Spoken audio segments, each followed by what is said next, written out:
Hello there, one last time. It's the Wrestling Corner. We're talking about SummerSlam 2004. Now, the previous three I talked about were ones I rented all the time for cash buys. This one, no. This one, I own it. This is one that has a place in my heart from the summer of 2004, wherein we are living in an old blue house. My mom's first husband's nephew was staying with us for reasons I won't get into. We were watching him, and he was also a wrestling fan. So yeah, and I just remember seeing like when the SummerSlam, the main event happened, and we were both like, well, okay. And then the next night, because I would record it. Because I think what it was is, I think we had cable at this time, but either we had cable or I had it. My grandma recorded it for me. One of two. It might have been my grandma recorded it for me and it would bring the tape over to me, and I would watch it. Because I don't know if this was. It might have been that. Because I wasn't able to watch it when it was on. So I don't know. I remember freaking out when what happened after the show, after, the next night on Raw happened. I'm like, oh my god, oh my god, oh my god. But, yeah, we'll get to that. So it is SummerSlam 2004, live from Toronto, Ontario, Canada, in the Air Canada Center, ? In Bizarro World. Yeah, yeah. And despite it, I think it's funny that the whole gimmick for this leading up to this was the U.S. Olympics, or the Olympics, which are very American-like. It's a world thing, but the rings are colored with, I don't know. I feel like the Olympics are all very American, and we're in Canada, but like none of that gimmick stuff actually translates. I got freaking crumbs on my neck somehow. I don't know how that happened. But, that translate. I remember the vignettes leading up to this. Like, people, like, the superstars sort of doing. I remember there's like a relay race. Eddie Guerrero's in it. And then they start the race. And everyone is glued to the starter thing except for Eddie. And he's all, hey, look what I did. Hey, look at this. Hey. There's another one with Eugene and William Regal, where they light the torch, and Eugene next to it, and he lights William Regal's arm on fire. Those are the two I remember. I don't remember the other ones. But, yes. So what do we start out with? The Dudley Boys, that's all three Dudley Boys, Bubba, Devon, and Spike, versus Rey Mysterio, Billy Kidman, and Paul London. Because they gotta have a match that means nothing at the beginning of this. And I mean, you got the tag team. London and Kidman are the tag team champions. The WWE tag team champions on SmackDown. Spike is the Cruiserweight champion. Could add either of those titles on the line. Let me tell you, you could have taken out the Till Death Do Us Part match. And you could add a tag team title match and a Cruiserweight title match in its place. And that's just that. Amazingly, the first 4 matches on here, the first 5 matches on here are short. 4 or 5 matches on here are short. And the final, the first 5, 1, 2, 3, 4, 5. First 5 matches on here are short. They're like 10 minutes or under. And then the rest are higher than that. The last 4, they added more time to. And then, of course, there's Diva Dodgeball. What's that? No one asked. We'll talk about it. Anyway, so the story with this. So this goes back to the draft. In the draft, Triple H was the big, oh my God, surprise that they kept on hinting towards the whole night. He's going to SmackDown, except he's not, because Triple H doesn't want to work Tuesdays. So, instead, in storyline, new general manager Kurt Angle, we'll get to that later, traded Triple H back to Raw for Booker T and the Dudley Boys. The Dudleys then start. Spike Dudley was also drafted in the main draft, which is weird that he was drafted in the main draft at the end, and Spike began a friendship with Rey Mysterio, where they were sort of tag team and they were friends and everything. And Chavo Guerrero and the Cruiserweight Championship was also involved. And so I don't remember if it was a one-on-one match or I think Mysterio ended up winning the Cruiserweight title at one point and then gave a title shot to Spike, and Spike told his brothers we were always trying to help him. They won the tag titles and then from Rikishi and Scotty, I think, and then lost the tag titles to Kidman in London. They said they wanted to help Spike. He said, no, leave me alone, I don't want any help. But they helped him win the Cruiserweight title anyway, and he acted all pissed, and then turned on Rey Mysterio, and turned out he was the boss of the Dudleys the whole time, which to me makes no sense, but whatever, the boss. So here we go, Dudley Boyz, Rey Mysterio, Kidman, Paul London, and this was fast-paced, because it's mostly Cruiserweights. So it was really fast-paced. At one point, you get shooting star press. I was disappointed, though. The Dudley Boyz all come out together with that bam, bam, bam, going down, which, by the way, was not their theme song at the time. No, they had to get up, get up, get up, drop the bombshell.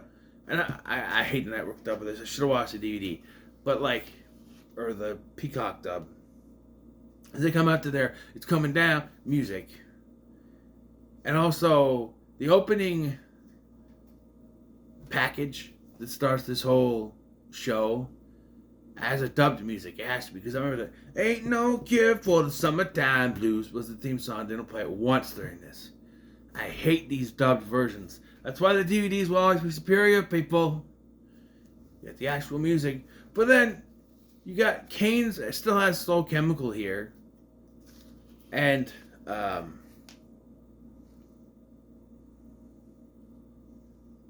to think. I don't know. But I was disappointed because all three Dudleys came together and then Rey Mysterio's music went off. And okay, cool. Because I was ready to listen to Kidman's music.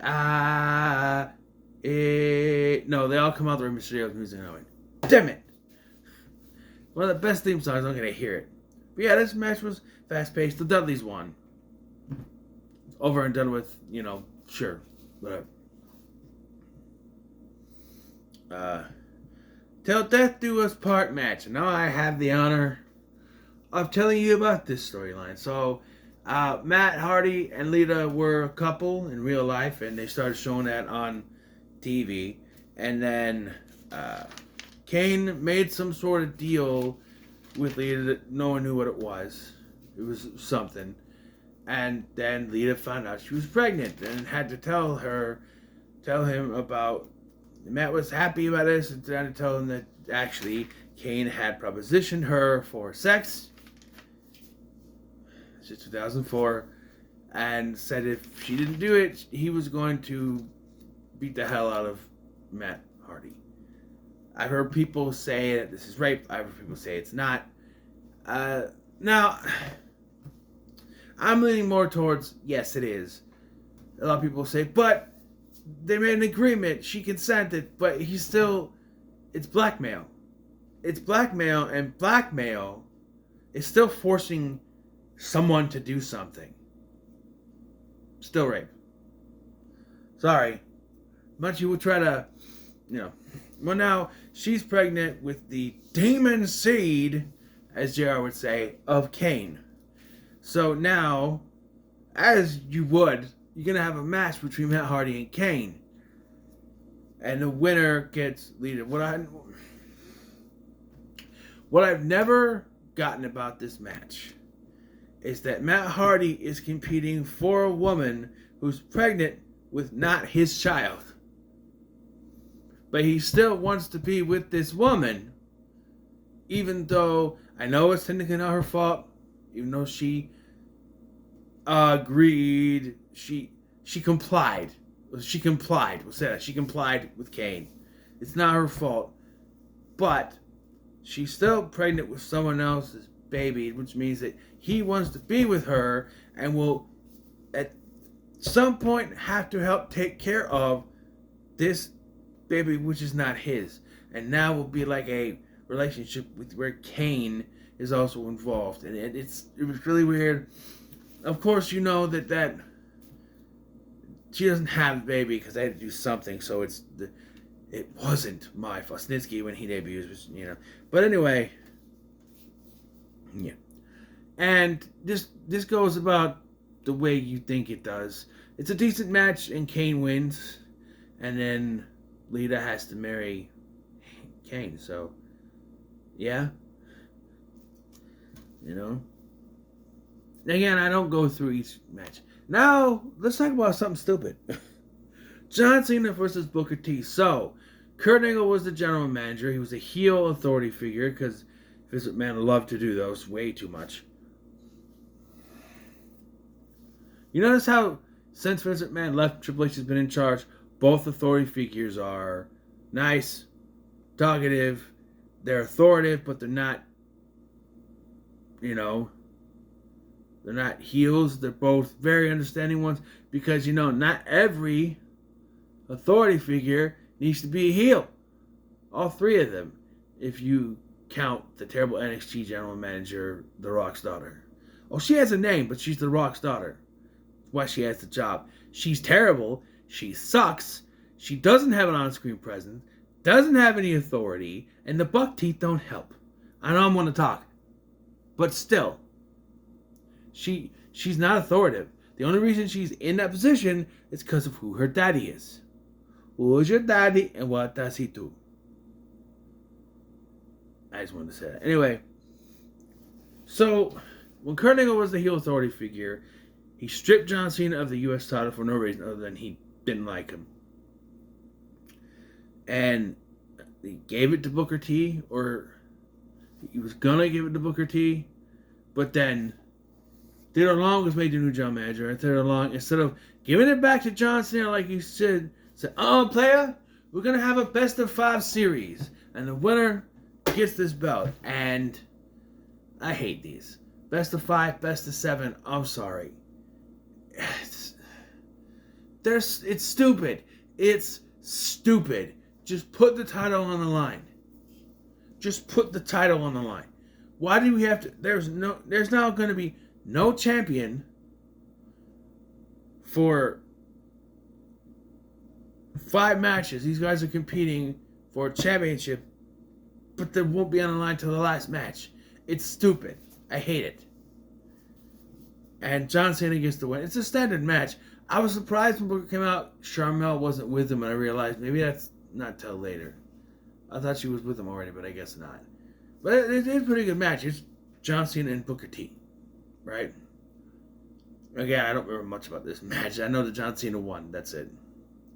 So Eric Bischoff is in the back talking to Teddy Long, who tells him, Teddy Long, hey, it seems like every time we have one of these brand exclusive pay-per-views, there's a different SmackDown authority figure, and I've been here the whole time, and that's not necessarily true, is it?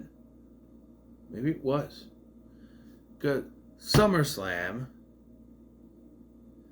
and it's not everyone, because SummerSlam it was Stephanie, but by Survivor Series, Paul Heyman was the general manager of SmackDown. But then Paul Heyman was the general manager for Royal Rumble and WrestleMania. So it's not every time. And then Kurt Angle would have been, but Kurt Angle is gone anyway. He's like, oh, what? SmackDown went through, 4 general managers? Actually, the count is 5 if you count Vince McMahon being the temporary SmackDown general manager when the brand split first happened. And by the way, Eric also saying he's the only Raw general manager is wrong because you gotta count Ric Flair. So, sorry, you're wrong. Anyway, yeah, so he basically said that Teddy's gonna be gone by the next time. He's not. So now we have an Intercontinental Championship that feels like it was just thrown together to get these guys on here. It was Edge versus Jericho versus Batista. I know at some point Edge and Jericho are sort of a tag teams, but it doesn't work out. I don't know if it was now or later. I don't know. But this was pretty good. A lot of... At one point, during Edge's entrance, I think, Edge comes from a single-parent home. He never met his father. Like, wow. Really? Why would you say that? Why would you... I don't know. Edge wins, and it's pretty. He pins Jericho, of course, but it's a pretty decent match. Pretty decent match. Next we have Eddie Guerrero versus Kurt Angle. I know I'm going through these, but really, I don't go move for move. You know me. I talk about fun little parts. Eddie Guerrero versus Kurt Angle, and here's the situation. Eddie Guerrero beat Kurt Angle at WrestleMania when his leg was hurting him, so he loosened up his boot, which still confuses me because you think it would hurt more if the boot was loose. But Angle put him in an ankle lock. Eddie rolled out. The boot came off, and he was able to roll up Kurt and win the match. Kurt has been in a vendetta ever since. Kurt Angle became the general manager of Raw after the draft. Paul Heyman quit, and subsequently was chokeslammed off of a high platform area by the Big Show. He was then put in a wheelchair, said he would never wrestle again, and proceeded to make the babyface people's lives hell. John Cena, Eddie Guerrero, he'd go after both of them, having issues with both of them. It baffles me that it's not Angle versus Cena here, because he was going after them, he stripped them of the US title, but so a new wrestler by the name of El Gran Luchador started showing up and was the champion of Mexico. JBL won the WWE Championship by screwy means, as Kurt Angle was right. The problem is it didn't go the right direction here. So what happened was Eddie, it was one of those stupid ass bull rope matches where you gotta hit the thing, hit the buttons. Eddie was doing it while behind him JBL was doing it, and JBL hit every single one, but so did Eddie.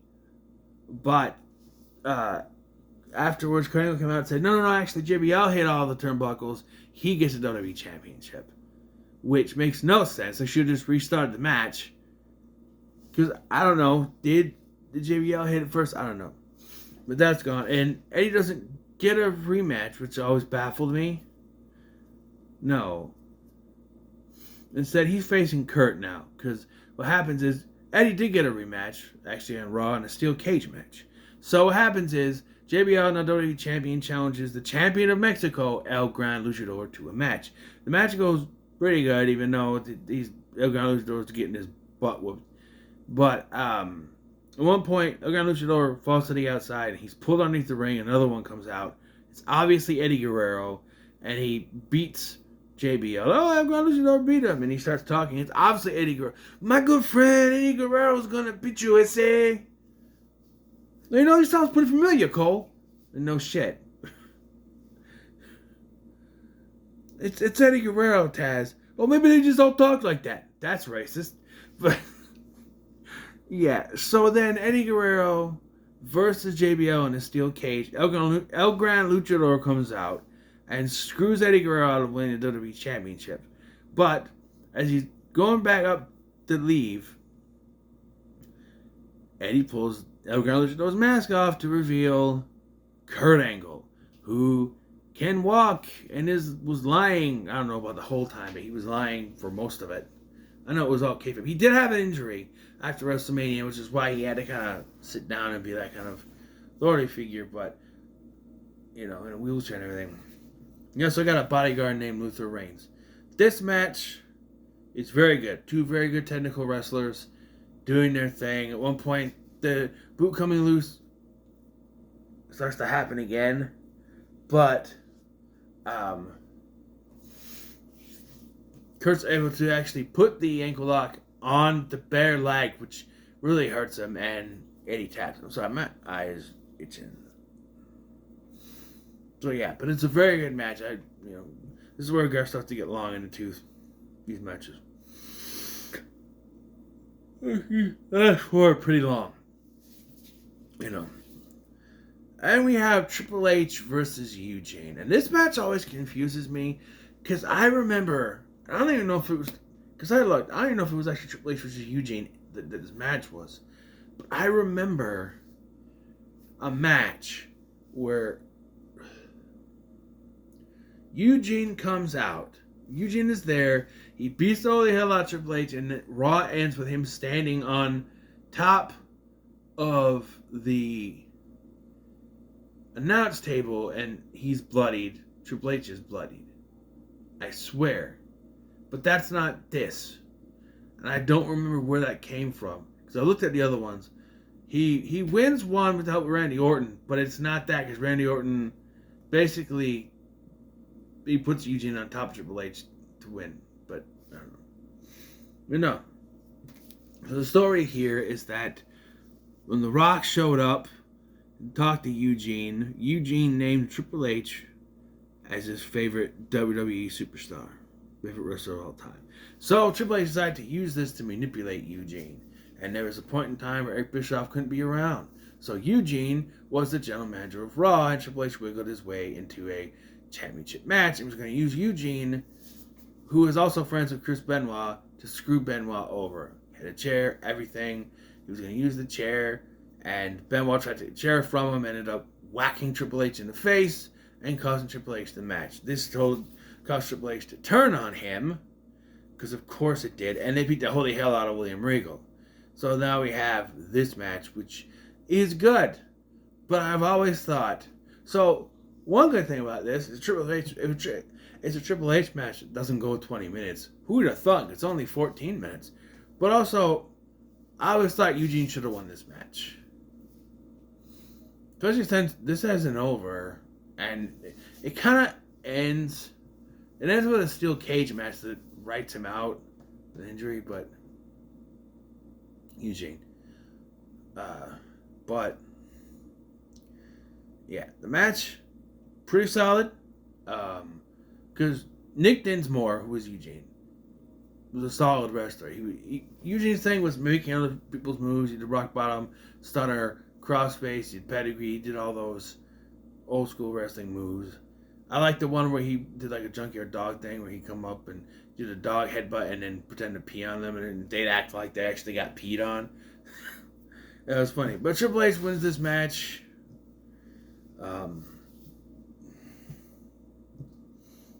Yeah, no, let's just say. Diva Dodgeball. So it's a WWE Championship match.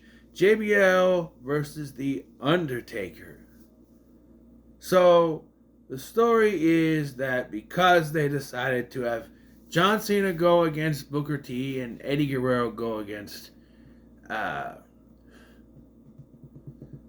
Angle, there really was no one to face JBL other than The Undertaker.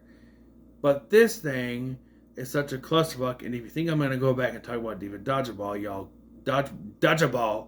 Diva Dodgeball, y'all crazy.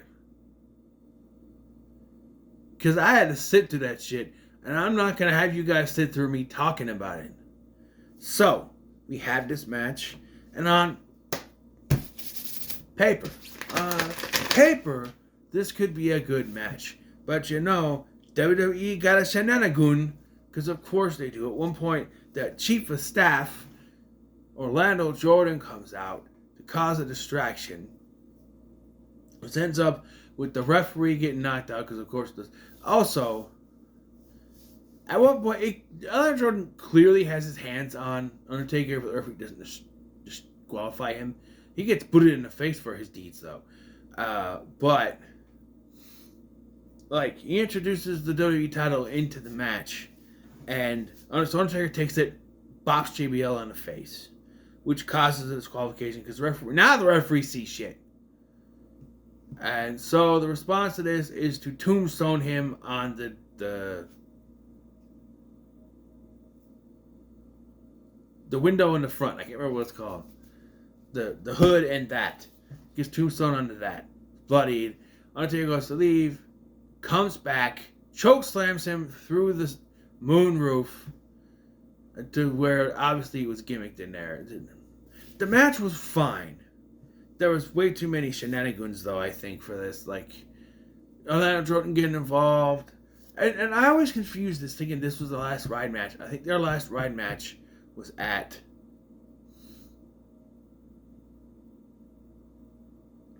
No Mercy. I didn't think for a minute. But this could have been good. They just like... Now, this may be an odd opinion, but this was obviously to protect both men.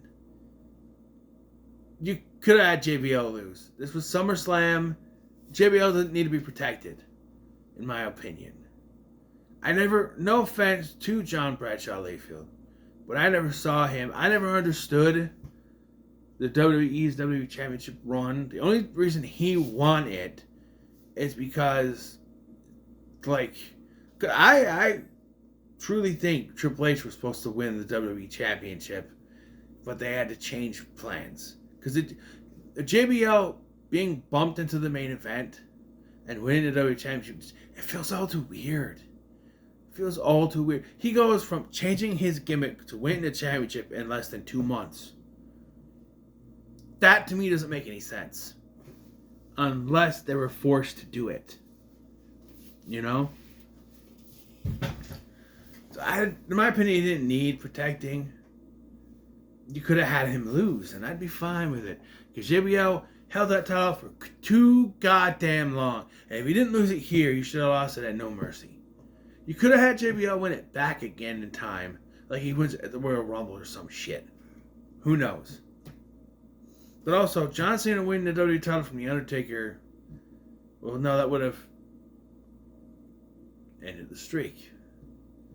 If anything, it should have been Kurt Angle, actually, that won the WWE Championship. And then Cena wins it from Angle because Angle, you know, had that vendetta against him. And now he's the WWE Champion, whatever. I don't know.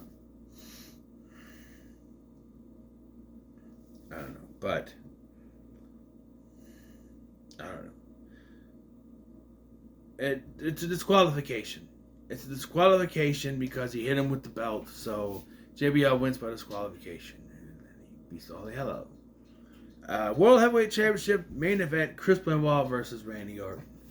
And when I tell you that little 17-year-old Scotty, literally the same height back then.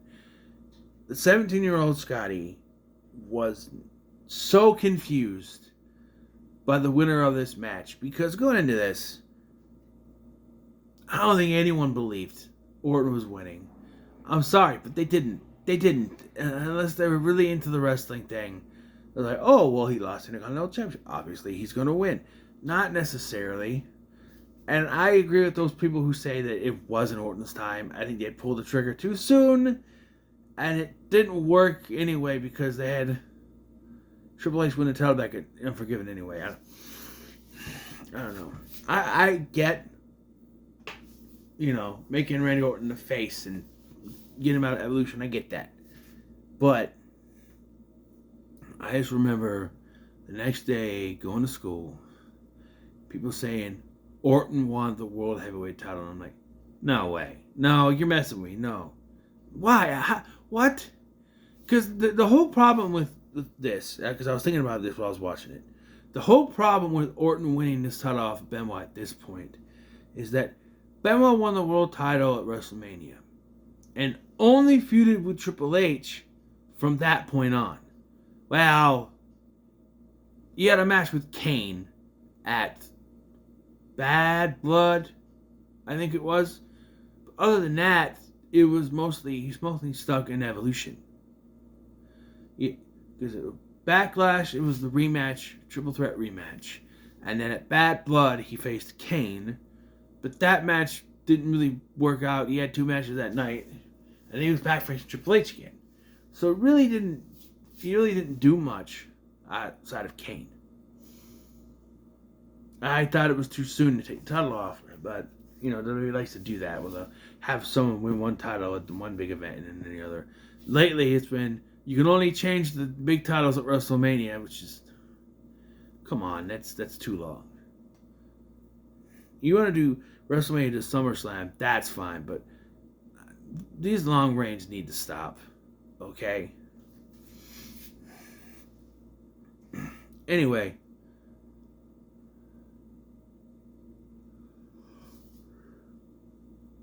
Yeah. And this match is way too long. It's nearly 20 minutes. If not over 20 minutes. It's too long. yes, they're putting on a spectacle here, but it just feels like everything is dragged out. I'm sitting watching this and I'm going, that's over yet? Are we close to the end? And even Randy Orton's RKO literally comes out of nowhere. It's because they're like grappling and stuff. All of a sudden, boom! He hits him. 1, 2, 3. It's like, it feels like it's the last minute. I don't know. No, it wasn't, but, and it just hits you that he's champion now. This did start my being a fanboy of Randy Orton's. Became my favorite wrestler for a while there. Not CM Punk, of course. But yeah, I like how Benoit goes to shake his hand. He's like, be a man! Be a man! He shakes his hand.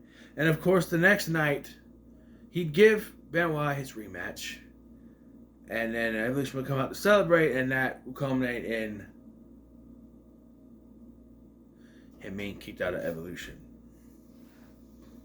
And that's that. And Triple H, like I said, would win the world title back and Unforgiven, which pissed me off. I'm like, what the hell was the point of taking it off him? What was the point of putting it on him? You can take it off right away. I hate those kind of things. But yeah, the show overall was okay. It's not as great as I remember. I think Bad Blood 2003 is better. I'm sorry. Bischoff, let's have a farting contest next. Austin316 said, you just shit your pants. Anyway, what are your thoughts on SummerSlam 2004? Let me know in the comments. Don't forget to like, share, and subscribe. Also, Shawn Michaels was not in this. At all. And I'm still not talking about Diva Dodgeball. Thank you for watching. I'm Sky, and I'll see you in the next one.